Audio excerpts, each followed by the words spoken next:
Buenas tardes, mis queridos hermanos y queridos amigos. Aquí estamos preparados ya para tener nuestro tiempo de estudiar la Biblia, la palabra de Dios. Es viernes, por eso estamos en esta hora más tempranito que lo habitual. Y vamos a estudiar personajes de la Biblia. El personaje que comenzamos ayer, Esther. Y vamos a hacer una oración, lo primero, para pedir al Señor que Él nos guíe, nos dirija, y entonces nos ponemos con el estudio. Vamos a orar. Señor, estamos muy agradecidos de tus cuidados, de la vida que tú, Señor, nos has dado, una vida nueva en Cristo, en la que cada día es un desafío poder andar, vivir, comportarnos. Y sabemos, Señor, que te fallamos a veces, que tenemos que esforzarnos más y más, pero no nos desanimamos, no dejamos que las situaciones puedan con nosotros, sea lo que mis hermanos cada uno estén viviendo. Yo sé que se van a levantar porque en ti nos levantamos y podemos seguir en la lucha, en la batalla. Tú estás con nosotros, por eso podemos seguir adelante cada día. Y a veces pues los tiempos son buenos, tú bendices y las situaciones van bien, pero ahí quizás hay más peligro porque ahí hay hermanos que se relajan, se distraen, se descuidan de tus cosas. Por eso, Señor, también sabemos que vamos a seguir adelante porque en los buenos tiempos tú también estás ahí obrando y tratando con cada uno. Ahora abrimos tu palabra y lo hacemos con propósito y queremos pedirte que tú nos hables. Llega, Señor, hasta nuestro corazón y nuestra mente para que podamos entender el mensaje que nos quieres dejar. No queremos endurecer nuestro corazón, por eso, Señor, queremos que el Espíritu Santo tome el control en este tiempo. Te lo pedimos y te damos las gracias en el nombre de Jesús. Amén. Muy bien, mis queridos hermanos, pues estamos ahí preparados para tener este tiempo de estudio bíblico, personajes de la Biblia. Y en personajes de la Biblia ayer comenzamos a estudiar Esther. Entonces, si tenéis preparados ahí vuestras Biblias, si podéis estar siguiendo el estudio, si estáis haciendo alguna actividad y no podéis apartar la mirada de algo que estáis haciendo, pues pon los oídos bien atentos y el Señor te va a hablar. De todas formas, estamos ahí esperando que Dios nos hable. Vamos a continuar en el capítulo 2 del libro de Esther. Ayer vimos una introducción importante, el contexto histórico, ya que tenemos mucha información de toda esta situación que en el imperio persa se vivía, y el personaje uno de los protagonistas del libro de Esther, que es el rey Asuero, o conocido también como Jerjes I, pues bueno, ahí tenemos mucha información que nos hablan de lo que pasó en ese tiempo. Ayer vimos que la reina Basti fue destituida simplemente porque no quiso no obedeció al rey, entrar en ese juego de que el rey la quería exhibir. En una situación de embriaguez estaba él y sus amigos después de esa fiesta de 180 días y otra fiesta de 7 días más. El rey está borracho y manda que venga la reina y la reina no quiere y por eso la destituyó. Bueno, ayer ya hablamos de todo eso. Vamos a continuar, vamos a ver porque ahora Asuero tiene que escoger una nueva reina. Antes de que entremos en eso, pues voy a mirar en el chat en directo a ver quién hay por aquí. Ahí está Paco, Rosario, bendiciones para todos, un fuerte abrazo, dicen. Beatriz también ha escrito, buenas tardes, querido pastor, Dios lo bendiga y a todos mis hermanos. Que la gracia y la paz del Señor Dios y del Señor Jesús sea con todos nosotros. Amén, un abrazo. Y ahí está Brenda. Hola, esta semana casi solo he podido conectarme en diferido. Contenta de estar ahora con ustedes. Bienvenida, Brenda. Brenda, precisamente ayer estaba mirando en el Messenger y a veces hay arriba una nota de estas que pone solicitudes de conversación y estaba revisando porque normalmente todo eso es basura, son gente de estas que quieren de contactos, de eso que quieren hablar, abrir chats y vi que había un mensaje de Brenda que estaba preguntando si podía, estaba estudiando hermenéutica, el curso básico, y preguntaba si podía recibir el dossier, el material. Y vi que eso hacía meses, o sea que imagínate si Brenda estuviera esperando que la respondiese. Entonces, bueno, ya supongo que hiciste el curso, pero el dossier está disponible. Si lo quieres en algún momento me lo dices y te lo puedo enviar así por Messenger. Carmen dice, hola familia querida, Pastor Víctor, Dios os bendiga en gracia y paz. Y Benito dice, buenas noches a todos mis hermanos. Bien, pues vamos al estudio. El rey va a escoger una nueva reina. Y según estamos en Esther capítulo 2, y según el versículo 16, pasaron 4 años entre que Asuero destituyó a Basti y coronó una nueva reina, seleccionó una nueva reina. O sea, pasaron por lo menos pues 4 años. O sea, fue mucho tiempo. ¿Por qué? Preguntaríamos, ¿no? Lo sabemos por la referencia del versículo 16, cuando dice ahí, fue pues Esther llevada al rey Asuero a su casa real en el mes 10º, en el mes de Tebet, en el año 7º de su reinado. Entonces, bueno, pues esto nos da el momento en el que Esther es llevada como nueva reina a la casa real. Entonces, entre la destitución y este momento habían pasado 4 años. La pregunta es, ¿por qué tardó tanto tiempo Asuero en escoger una nueva reina?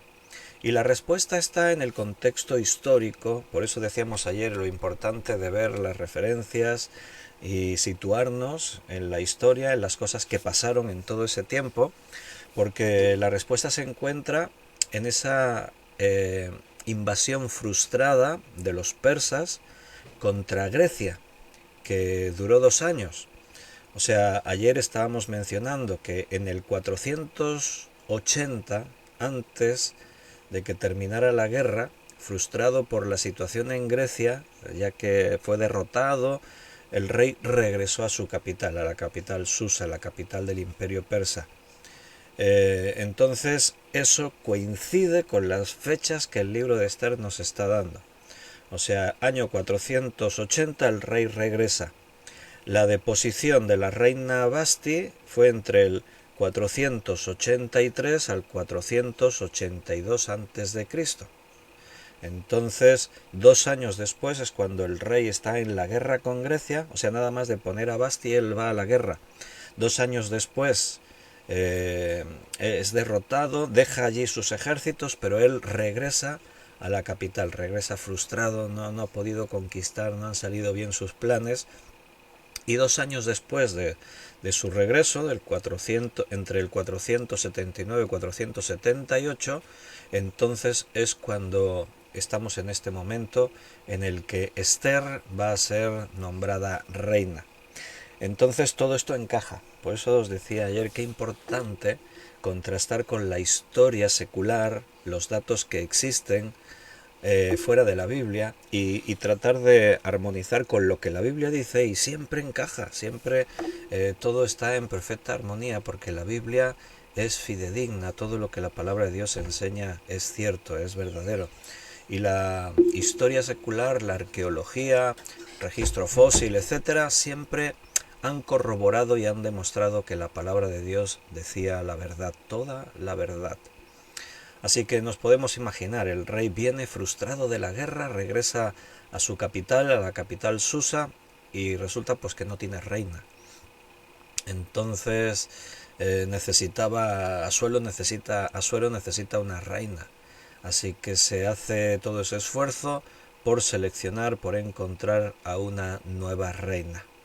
Y lo leemos ahí en esos primeros 4 versículos de este capítulo 2. Lo leemos, Esther 2, del 1 al 4. Pasadas estas cosas, sosegada ya la ira del rey Asuero, nota que pasadas estas cosas, ahí incluye muchas cosas. Incluye la destitución de la reina, las campañas militares, sosegada la ira del rey, ya Asuero ha olvidado la ira que sintió contra Basti después de que ésta no quiso obedecerle. Entonces dice, de lo que ella había hecho y de la sentencia contra ella, dijeron los criados del rey sus cortesanos: busquen para el rey jóvenes vírgenes de buen parecer, y ponga el rey personas en todas las provincias de su reino que lleven a todas las jóvenes vírgenes de buen parecer a Susa, residencia real, a la casa de las mujeres, al cuidado de Engai, eunuco del rey, guarda de las mujeres, y que les den sus atavíos. Y la doncella que agrade a los ojos del rey, reine en lugar de Basti. Esto agradó a los ojos del rey, y lo hizo así. El rey viene de la guerra, frustrado, todos dicen el rey necesita una reina, él ya olvidó todo lo que pasó con Basti, ya todo, así que está de acuerdo el rey que hagan este esfuerzo para encontrar una reina apropiada que va a sustituir a la reina Basti. Así que en este punto del libro de Esther aparecen los dos personajes principales del libro. Dos primos judíos que vivían en la ciudad de Susa. Eran descendientes de judíos cautivos que habían sido trasladados desde Jerusalén en tiempos de Nabucodonosor y fueron llevados a Babilonia hacía más o menos un siglo, alrededor del año 597 a.C. Ahí todo esto información la vamos a ir viendo aquí en los versículos siguientes, versículos 5 y 6. Había en Susa, residencia real, un varón judío cuyo nombre era Mardoqueo, hijo de Jair, hijo de Simei, hijo de Cis, del linaje de Benjamín, el cual había sido transportado de Jerusalén con los cautivos que fueron llevados con Jeconías, rey de Judá, a quien hizo transportar Nabucodonosor, rey de Babilonia. Entonces, el mayor de estos dos primos era un hombre llamado Mardoqueo, como ahí se ha mencionado. Y Mardoqueo era algo así como unos 15 años mayor que su prima. Su prima era una huérfana llamada Esther. Y como los padres de Esther habían muerto cuando ella era muy joven, Mardoqueo la había criado como si fuera su propia hija, versículo 7. Y había criado a Hadasa, es decir, Esther, hija de su tío, porque era huérfana, y la joven era de hermosa figura y de buen parecer. Cuando su padre y su madre murieron, Mardoqueo la adoptó como hija suya. El nombre hebreo de Esther es Hadasa, por eso aquí dice había criado a Hadasa. ¿Sabes lo que significa el nombre de Esther en hebreo, Hadasa? Pues no conozco yo así como muchas personas que se llamen Hadasa. No sé si no le gusta a la gente, pero no está mal. Es un nombre bonito, ¿no? Hadasa, ¿no suena bien? Su significado significa mirto. Eso sería el significado. El nombre persa de Hadasa es Esther, que probablemente viene de una palabra persa que significa estrella, aunque podía derivar de Istar, que era la diosa babilonia del amor. Y era común entre los judíos que fuera de Israel recibieran un segundo nombre pagano. ¿Recordáis otros personajes de esta época a los que se les cambió el nombre y se quitó su nombre hebreo y se les dio un nombre extranjero, babilonio o persa o algún nombre así? A ver quién se acuerda. ¿Quién es Belsasar? ¿Quién conoce a Belsasar? ¿Y Ananías, Sadrach o Misael? ¿Quién los conoce? Bueno, entonces todos sabemos que te estoy mezclando nombres hebreos con con babilonios, y dices, ¿quién son esos? Sadrach me suena, pero Belsasar, bueno, a ver si... Belsasar es Daniel, nosotros lo conocemos por su nombre babilonio, así se le cambió el nombre. Y también estaban unos amigos de Daniel que se llamaban Ananías, nosotros lo conocemos como Sadrach. Ananías y Sadrach son el mismo. Yo os pregunté, ¿conocéis a Ananías y a Sadrach? Alguno dijo, sí, a esos dos los conozco. No, es el mismo. Solo que Ananías era su nombre hebreo y Sadrach es el nombre babilonio. Después estaba Misael, a quien...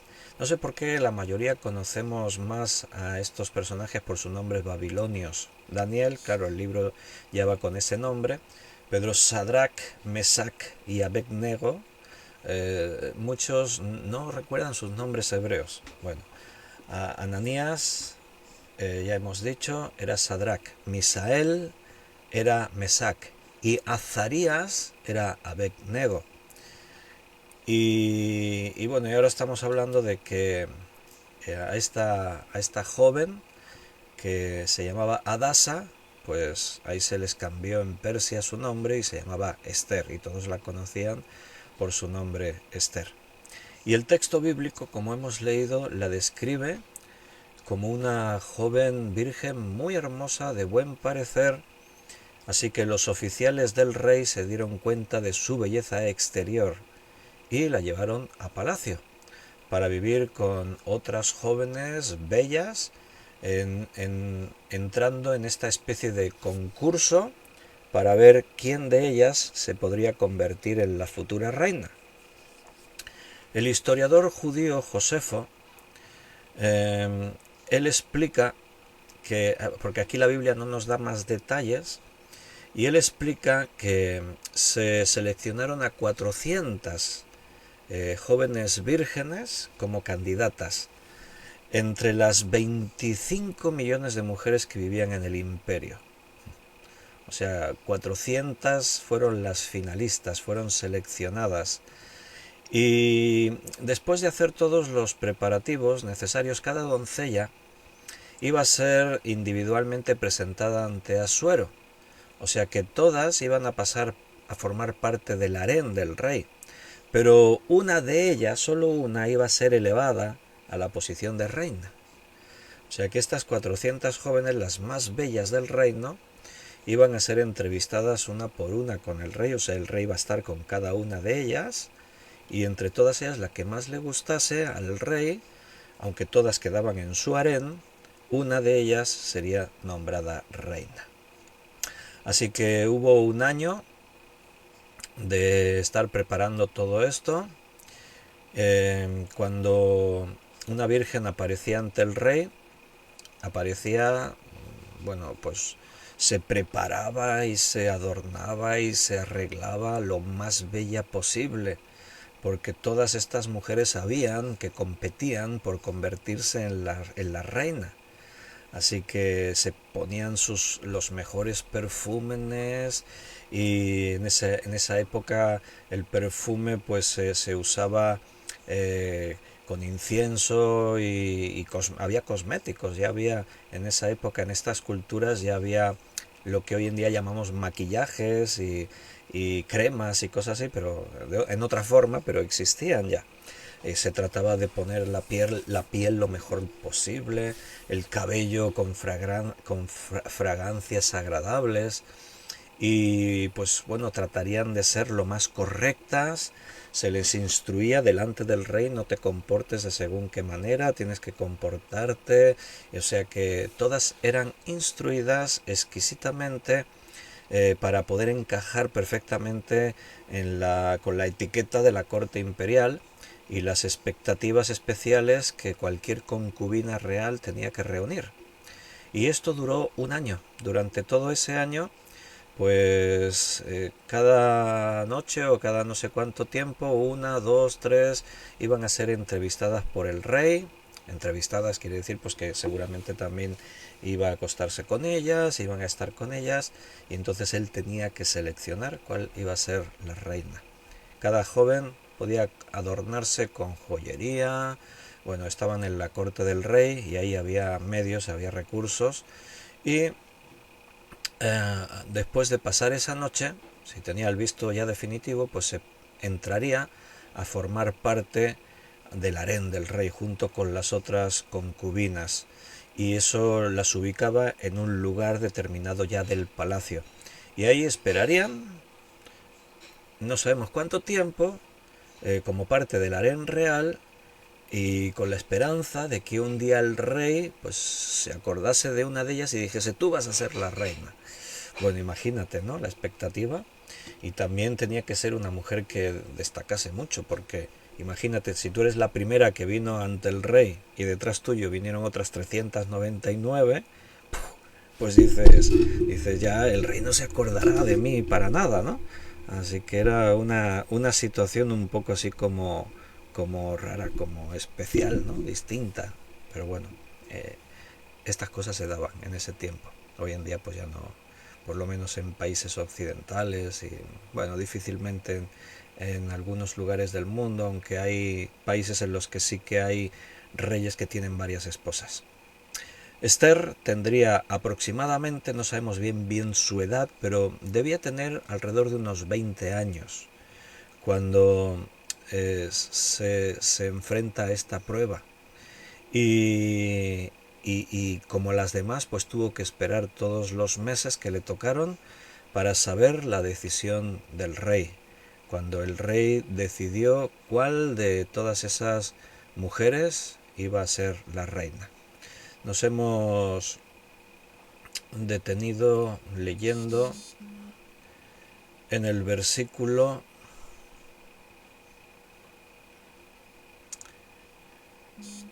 Vamos a leer del versículo 8 en adelante. Estamos en Esther 2, 8. Sucedió pues que cuando se divulgó el mandamiento y decreto del rey, y habían reunido a muchas doncellas en Susa, residencia real a cargo de Ejai, Esther también fue llevada a la casa del rey, al cuidado de Ejai, guarda de las mujeres. Y la doncella agradó a sus ojos y halló gracia delante de él, por lo que hizo darle prontamente atavíos y alimentos, y le dio también 7 doncellas especiales de la casa del rey, y la llevó con sus doncellas a lo mejor de la casa de las mujeres. Esther no declaró cuál era su pueblo ni su parentela, porque Mardoqueo le había mandado que no lo declarase. Bueno, aquí tenemos a Esther, que ha pasado la selección y ahora ha entrado a formar parte del harén del rey. ¿Lo has visto ahí? Fue llevada a este lugar especial de la casa del rey, del palacio. Se le dieron a 7 doncellas, que serían sus ¿cuál es la palabra? Bueno, eran sus asistentas. Y entonces ella no declaró que era hebrea.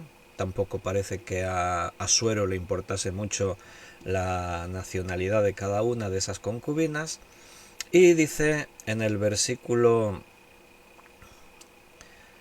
bueno, que fue llevado a la casa de las mujeres, todo esto, versículo 12, y cuando llegaba el tiempo de que cada una de las doncellas para venir al rey Asuero, después de haber estado 12 meses conforme a la ley acerca de las mujeres, pues así se cumplía el tiempo de sus atavíos, esto es 6 meses con óleo de mirra y 6 meses con perfumes aromáticos y afeites de mujeres, entonces la doncella venía así al rey, todo lo que ella pedía se le daba, para venir ataviada con ello desde la casa de las mujeres hasta la casa del rey. Bueno, todo eso es lo que hemos estado describiendo, ¿no? Explicando. Ella venía por la tarde y a la mañana siguiente volvía a la casa segunda de las mujeres al cargo de Sasgaz, eunuco del rey, guarda de las concubinas. No venía más al rey, salvo si el rey la quería y era llamada por nombre.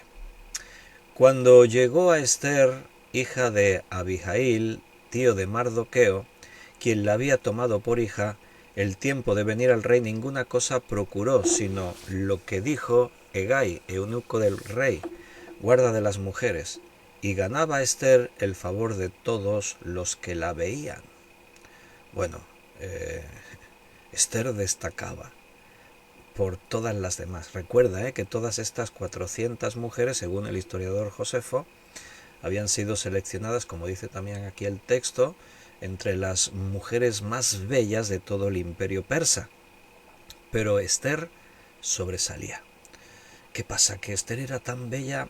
Bueno, no nos olvidemos, y ahí es donde vamos, no nos olvidemos del detalle importante, del fondo de todo esto, que ya vimos que la destitución de Basti no fue tampoco un accidente. Dios sabía que iba a ocurrir, Dios tiene preparada a Esther, porque aquí lo que está en juego no es la vida de una joven, aquí lo que está en juego es la supervivencia de toda la nación de Israel, de todos los judíos. No nos olvidemos de eso. Así que Dios está con Esther. Y Dios le está dando gracia a Esther a los ojos de todos los demás. O sea, sí o sí, antes de que el rey decida a quién va a escoger, nosotros ya sabíamos que él va a escoger a Esther. ¿Por qué? Porque ese es el plan de Dios. Y de alguna forma Dios le da la gracia, la hermosura a Esther, que trasciende incluso a lo físico, porque tú sabes que la belleza de una persona no solamente tiene que ver con su aspecto físico. Sí que es cierto que hay personas que son bellas físicamente, pero a veces tú conoces personas que físicamente son muy atractivas y cuando las conoces, pues no tienes atracción hacia ellas, al contrario, como un rechazo, ¿no? Por su antipatía, por su carácter áspero, por lo que sea. En cambio, conoces a personas que físicamente nadie se sentiría atraídas por ellas, pero son personas bellas, hermosas. De alguna forma, Esther sobresalía y encontraba gracia a los ojos de todos los que la conocían. Y entonces no te olvides que es que Dios estaba con Esther. Entonces, dice versículo 16, fue Esther llevada al rey Asuero a su casa real en el mes 10, que es el mes de Tebet, en el año 7 de su reinado.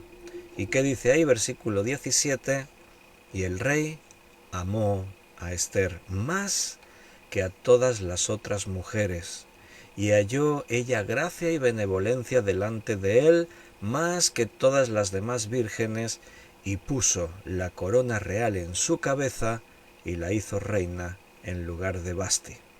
Luego el rey hizo un gran banquete a todos sus príncipes y siervos, el banquete de Esther, y disminuyó tributos de las provincias, y dio mercedes conforme a la generosidad real. Bien, ya tenemos a Esther como reina. Dios está con ella. Se están cumpliendo los propósitos de Dios. Y la historia continúa, porque ahora entramos realmente en el porqué de todo esto, el porqué del libro, por qué Esther ha sido coronada reina. Nos lo dice en los versículos siguientes, versículo 19 en adelante. Cuando las vírgenes eran reunidas la segunda vez, Mardoqueo estaba sentado a la puerta del rey. Y Esther, según le había mandado Mardoqueo, no había declarado su nación ni su pueblo, porque Esther hacía lo que decía Mardoqueo, como cuando él la educaba. En aquellos días, estando Mardoqueo sentado a la puerta del rey, se enojaron Bigtán y Teres, dos eunucos del rey, de la guardia de la puerta, y procuraban poner mano en el rey Asuero. Cuando Mardoqueo entendió esto, lo denunció a la reina Esther. Esther lo dijo al rey en nombre de Mardoqueo. Se hizo investigación del asunto y fue hallado cierto. Por tanto, los eunucos fueron colgados en una horca y fue escrito el caso en el libro de las crónicas del rey. Bueno, ya empiezan a pasar cosas, están ocurriendo cosas que van a trascender en lo que estamos mencionando. Así que no hacía mucho que Esther había sido coronada como reina. Su primo, que hace como su padre, Mardoqueo, se entera de un plan para asesinar a Asuero. Dos eunucos, o sea, gente que está cerca del rey y por lo tanto tenían posibilidades de poder asesinarlo.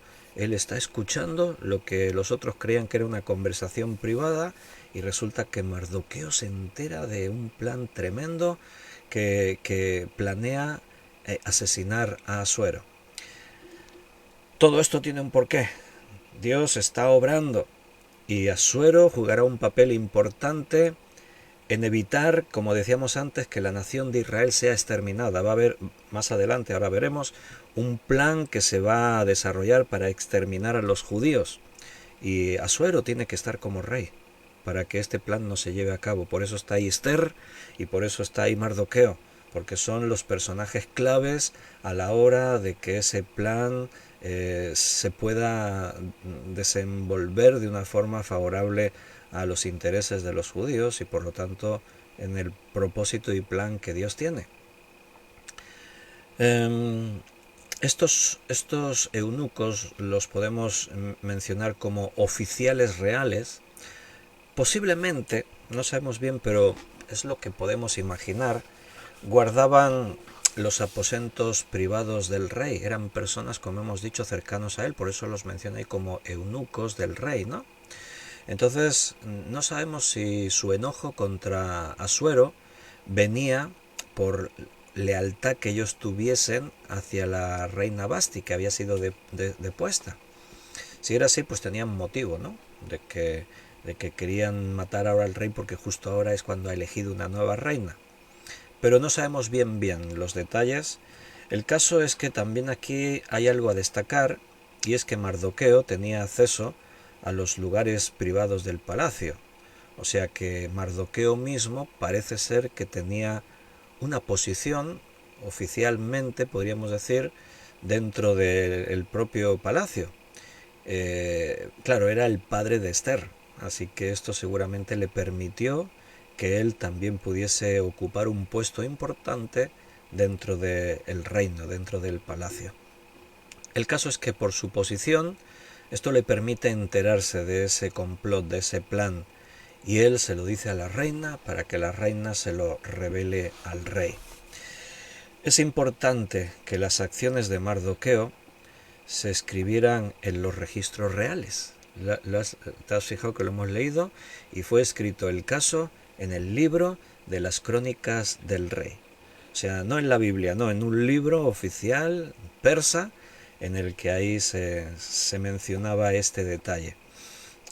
Esto se usaría en un futuro como base para ser recompensado por el rey. O sea, toda esta información que la Biblia nos está dando va a servir más adelante en el caso que antes mencionábamos. Como todos los monarcas y sobre todo en la antigüedad, Asuero intentaba ser cuidadoso a la hora de honrar y recompensar a quienes demostraban lealtad hacia él. En estos reinos e imperios siempre las conspiraciones y siempre las tramas, a veces esas conspiraciones buscaban de poner al rey, poner otro en su lugar. O sea, siempre en los palacios había una de historias. Hoy en día también, ¿no? Pero puede ser que de otra forma. Entonces, bueno, pues es interesante saber de que el rey quería saber a ciencia cierta a aquellos que le eran leales. Todo rey que estaba ahí nunca sabía si fiarme de este, del otro, y entonces, bueno, por eso todos estos detalles eran registrados en un libro, porque el rey quería saber quiénes eran leales y quiénes no. Según Herodoto, que ya citaba también ayer junto con Josefo, historiadores que nos aportan detalles fuera de la Biblia de estos tiempos, pues según Herodoto, en este caso él era historiador griego, Asuero hacía eso incluso en medio de algunas batallas. O sea, hay un escrito de Herodoto, que es un libro que se llama Historias.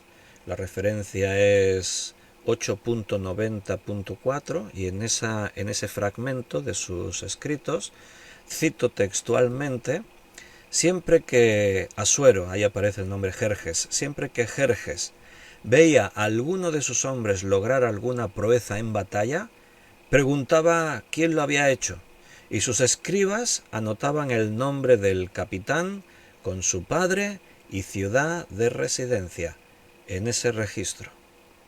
O sea, ahí estaban en la batalla y él, Asuero, se fijaba, ¿no? Y cuando un capitán arriesgaba su vida, hacía un gesto heroico por su ejército, por el rey, Entonces él preguntaba, oye, ¿aquel cómo se llama? Y le decían, aquel es el capitán, tal.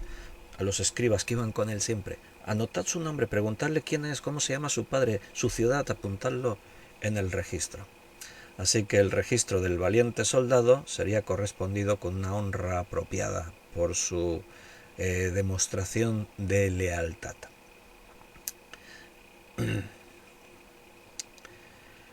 Muy bien. Dice Belén, en mi escritorio tienes el libro de Herodoto. Sí, por aquí, ahí está el escritorio de Belén. Y Brenda preguntaba, ¿existe este libro, el de las crónicas? Que se sepa, no. O sea, no. Ese libro como tal creo que no existe. Son documentos que se perdieron con el tiempo. Sí que hay muchos, sobre todo en relación con Asuero, Jerjes y todos estos detalles de estas batallas y todo. Ya dijimos que hay mucha información extrabíblica. Así que es importante, como hemos dicho, que lo que ha hecho Mardoqueo quede escrito en ese libro. O sea, porque es como decir, ahora el rey le debe un favor a Mardoqueo, ¿verdad? El capítulo 3 del libro de Esther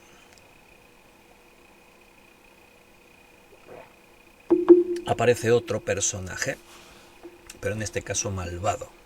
Amán es un villano, un hombre a quien el rey había exaltado por encima de otros principales y oficiales reales, y desde su presentación se nos recuerda que Amán era Agageo, una designación que se repite a lo largo de todo el libro. Lo leemos en Esther 3:1.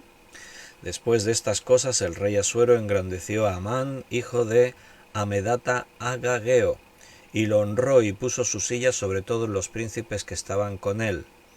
En el versículo 10 lo vuelve a recordar. Entonces el rey quitó el anillo de su mano y lo dio a Amán, hijo de Amedata Agageo, enemigo de los judíos.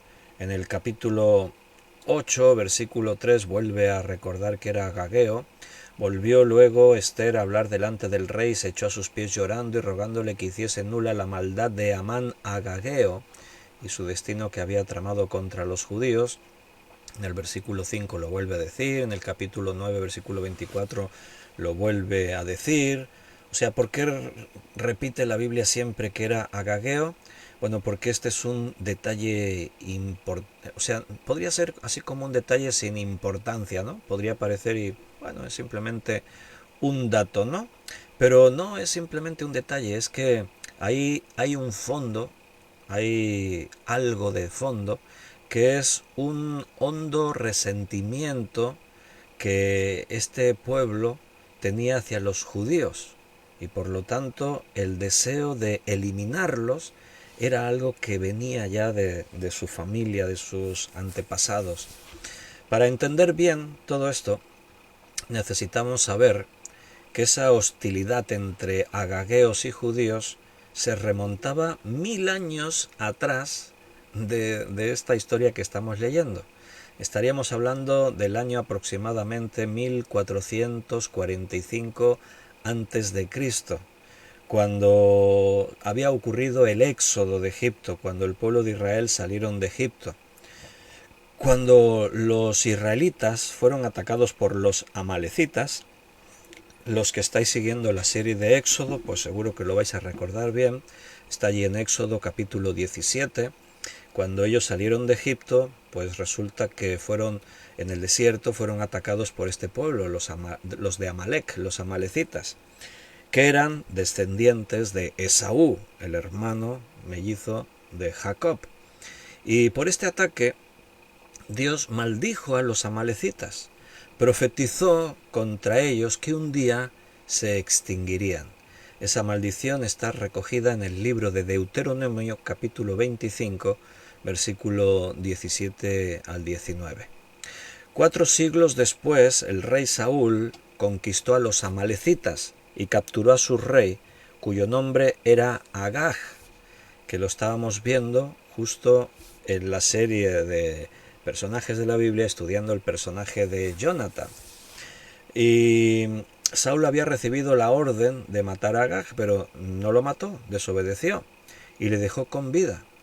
E incurrió en el desagrado de Dios. Dios dijo, no me obedeciste a mí. Y el profeta Samuel, fue el que dio muerte al pagano amalecita Agag. Bien, pues Amán es descendiente de Agag, por lo que acarreó sentimientos de odio intenso durante todas estas generaciones de los descendientes de Agag hacia los israelitas, porque habían derrotado a los amalecitas y dado muerte a Agag. Así que aquí cuando se nos dice el origen de Amán, que era agageo, pues los agageos eran descendientes de los amalecitas. Así que es un odio que se remonta siglos atrás. ¿Cuántos odios en este mundo por cuestiones de pueblos, de razas, de cuestiones del pasado, ¿no? Bien. Pero la cosa todavía se complica más cuando nos enteramos, o sea, ya sabíamos, de que Mardoqueo, de quien dijimos antes que era descendiente, lo hemos leído en el capítulo 2, versículo 5, de quién hemos dicho que Mardoqueo era descendiente, de Cis, un hombre de la tribu de Benjamín, del cual era linaje Saúl. Aunque habían pasado 550 años desde que Saúl y Agag, ni Amán, ni el que era el agageo, ni Mardoqueo, el benjamita, descendiente de Saúl, habían olvidado la disputa tribal que aún ardía tras todos estos siglos que habían ido pasando. Y esta hostilidad aumentó cuando se encontraron los dos hombres. ¿Dónde lo tenemos eso? Estamos aquí en Esther, capítulo 3. Nos hemos parado en el versículo 1, pues mira, leemos del versículo 2 en adelante y ahí se ve esa rivalidad. Mira, leemos. Y todos los siervos del rey que estaban a la puerta del rey se arrodillaban y se inclinaban ante Amán, porque así lo había mandado el rey. Pero Mardoqueo ni se arrodillaba ni se humillaba. Y los siervos del rey que estaban a la puerta preguntaron a Mardoqueo, ¿por qué traspasas el mandamiento del rey? Aconteció que hablándole cada día de esta manera, y no escuchándolos él, lo denunciaron a Amán, para ver si Mardoqueo se mantenía firme en su dicho, porque ya él les había declarado que era judío. Y vio Amán que Mardoqueo ni se arrodillaba ni se humillaba delante de él, y se llenó de ira. Pero tuvo en poco poner mano en Mardoqueo solamente, pues ya le habían declarado cuál era el pueblo de Mardoqueo, y procuró Amán destruir a todos los judíos que había en el reino de Asuero, al pueblo de Mardoqueo. Bueno, había una hostilidad generacional entre los amalecitas y los israelitas. Y explica por qué Mardoqueo rehúsa postrarse ante Amán. Uno se podría preguntar, ¿y por qué Mardoqueo no quiso humillarse ante Amán? Algunos dirán, no, porque Mardoqueo es siervo de Dios y solo se humilla ante Dios. No, pero ante Asuero sí se humillaba. O sea, el motivo no era, no, yo no me postraré delante de ningún hombre. En este caso no era una adoración religiosa, no era una adoración reconociendo a cualquiera de estos como rey, sino simplemente una cuestión de protocolo, de reconocer tú eres rey, me humillo ante ti. Amán es alguien a quien Asuero le ha dado toda autoridad, o sea que es uno de los más importantes de la corte real, y Mardoqueo por ese motivo pues se podía haber inclinado. Pero ¿por qué no se inclinaba? Porque Mardoqueo sabía quién era Amán.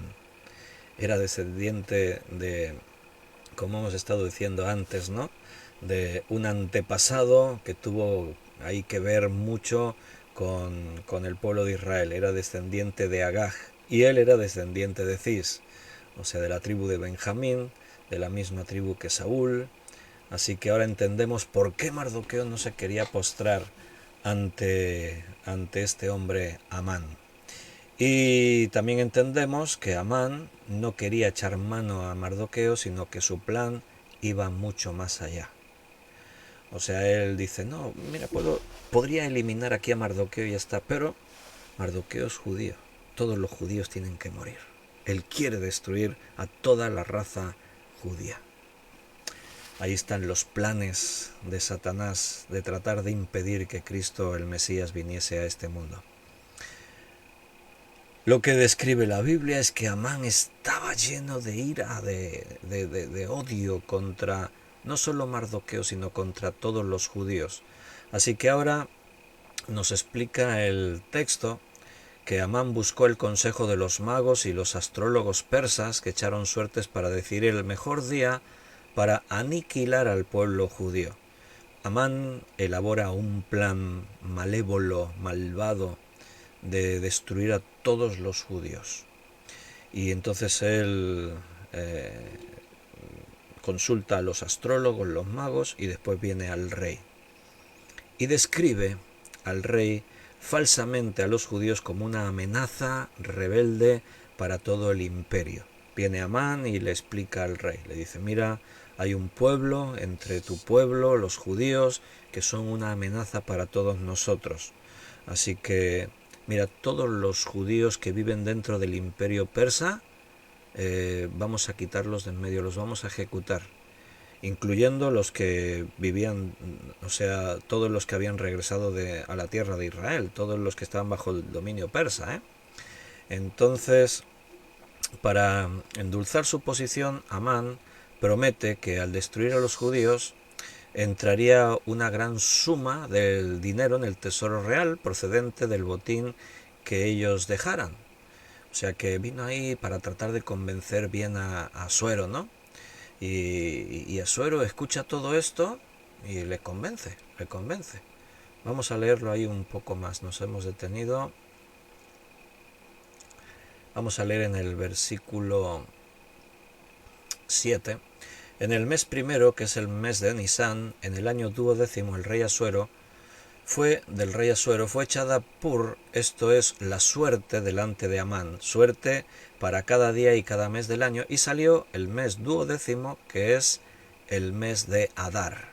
Ahí está, él consultó a los adivinos, a los astrólogos, cuál sería el día adecuado para exterminar a los judíos. Y dijo Amán al rey Asuero, hay un pueblo esparcido y distribuido entre los pueblos en todas las provincias de tu reino, y sus leyes son diferentes de las de todo el pueblo, y no guardan las leyes del rey, y al rey nada le beneficia el dejarlos vivir. Si place al rey, decrete que sean destruidos, y yo pesaré 10.000 talentos de plata a los que manejan la hacienda, para que sean traídos a los tesoros del rey. Y claro, el rey se quitó el anillo de su mano, lo dio a Amán, hijo de Amadeata Agageo, enemigo de los judíos, y le dijo, la plata que ofreces sea para ti, y asimismo al pueblo, para que hagas de él lo que bien te pareciere.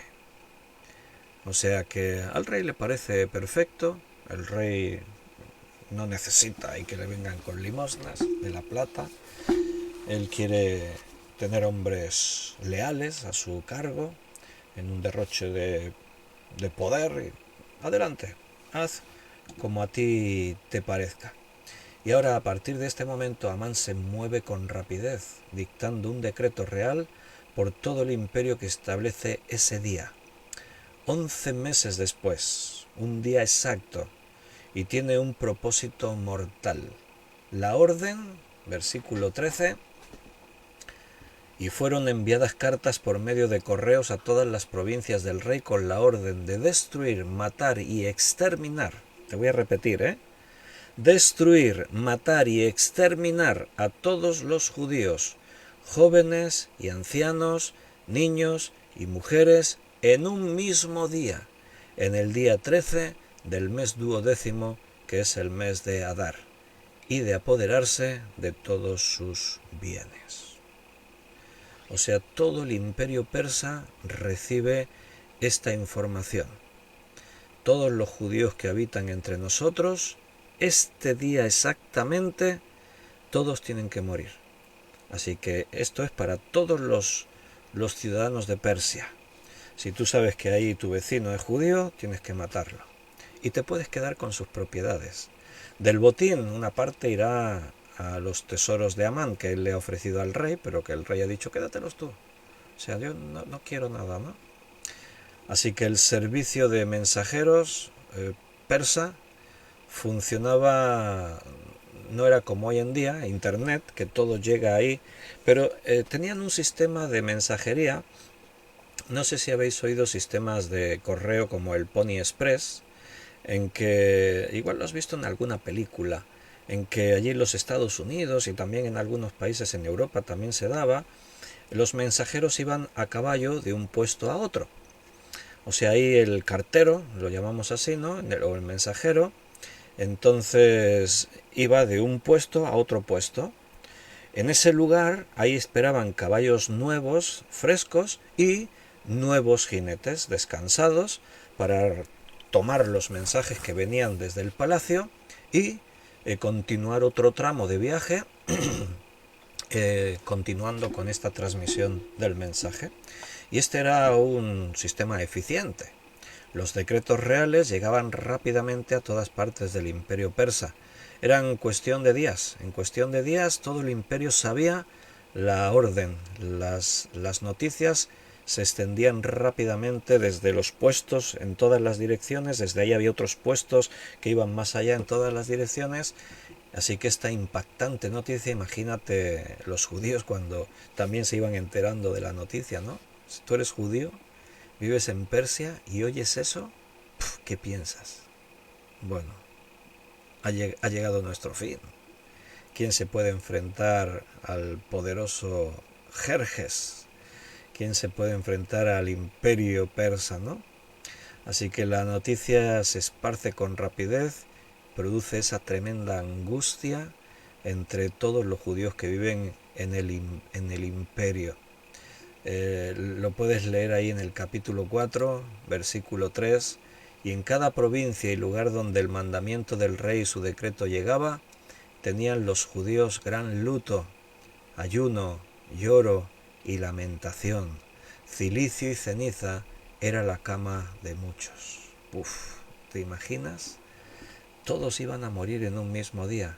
No había lugar para esconderse. Desde que llega el decreto y la orden se extiende, ya todos los vecinos no pueden matarlos porque se ha fijado un día. Interesante ese detalle, ¿eh? Dios está detrás. Dios está obrando. Nada que ocurre con sus hijos está fuera de control. Eres hijo de Dios, estás en sus manos. Todo lo que ocurre está detrás de nuestro Señor y por lo tanto tienes que estar tranquilo. Pero ponte en la piel de los judíos, ¿no? No te puedes esconder, ya todos están vigilados.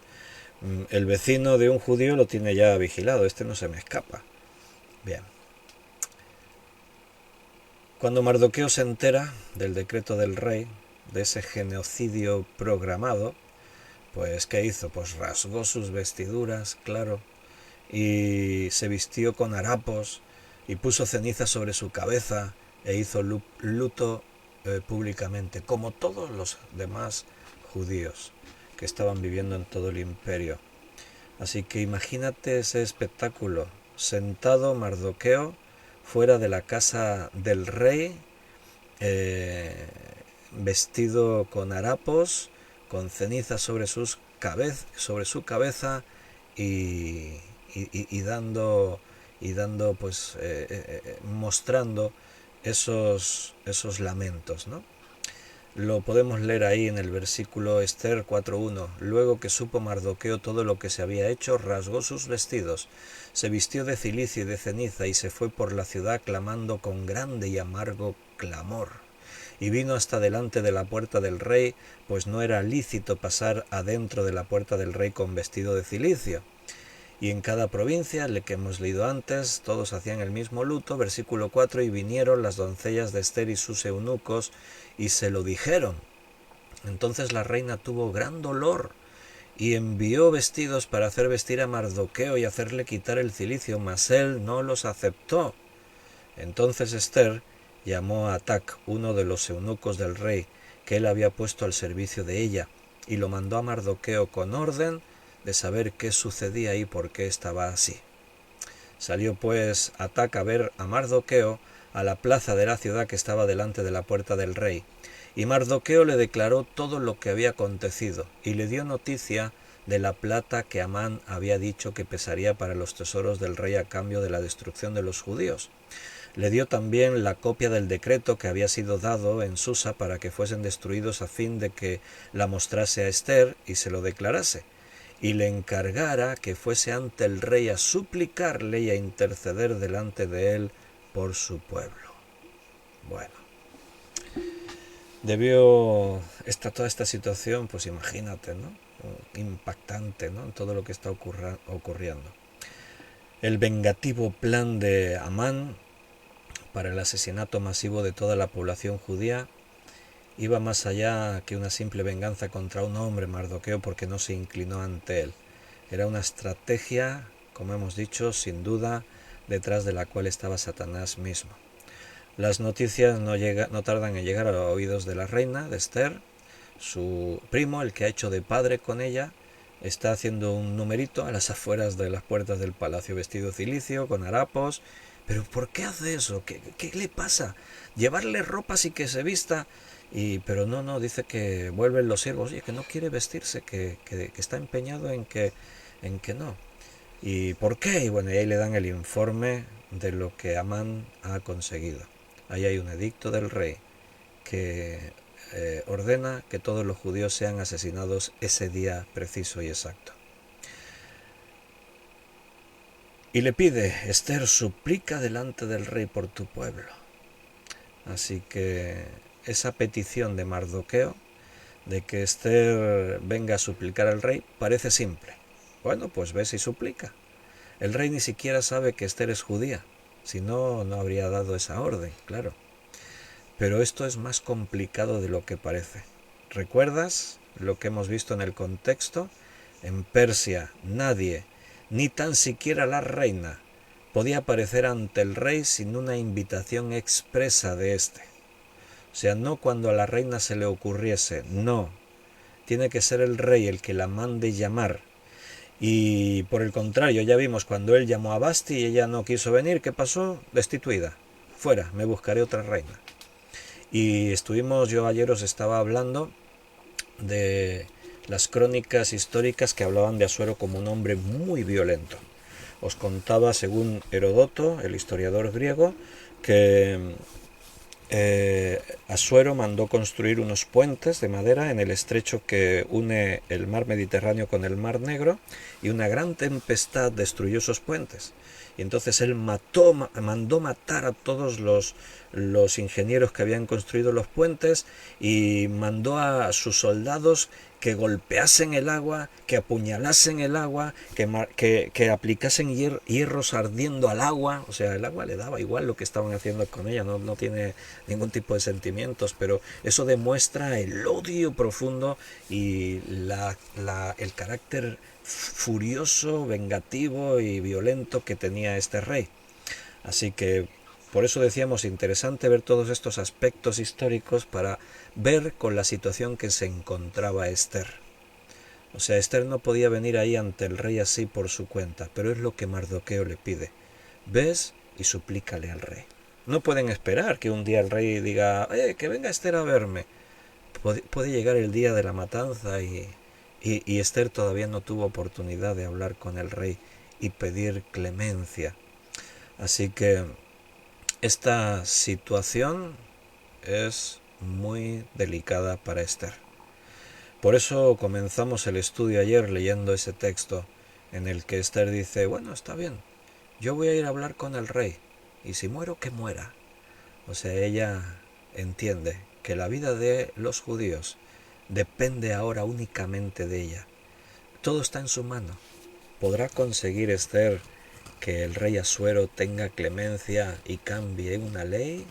Es muy difícil, porque normalmente cuando un emperador daba un edicto de este tipo, nunca se retractaba. La situación es dramática y es desesperada. ¿Qué ocurrirá? Lo veremos en el siguiente episodio.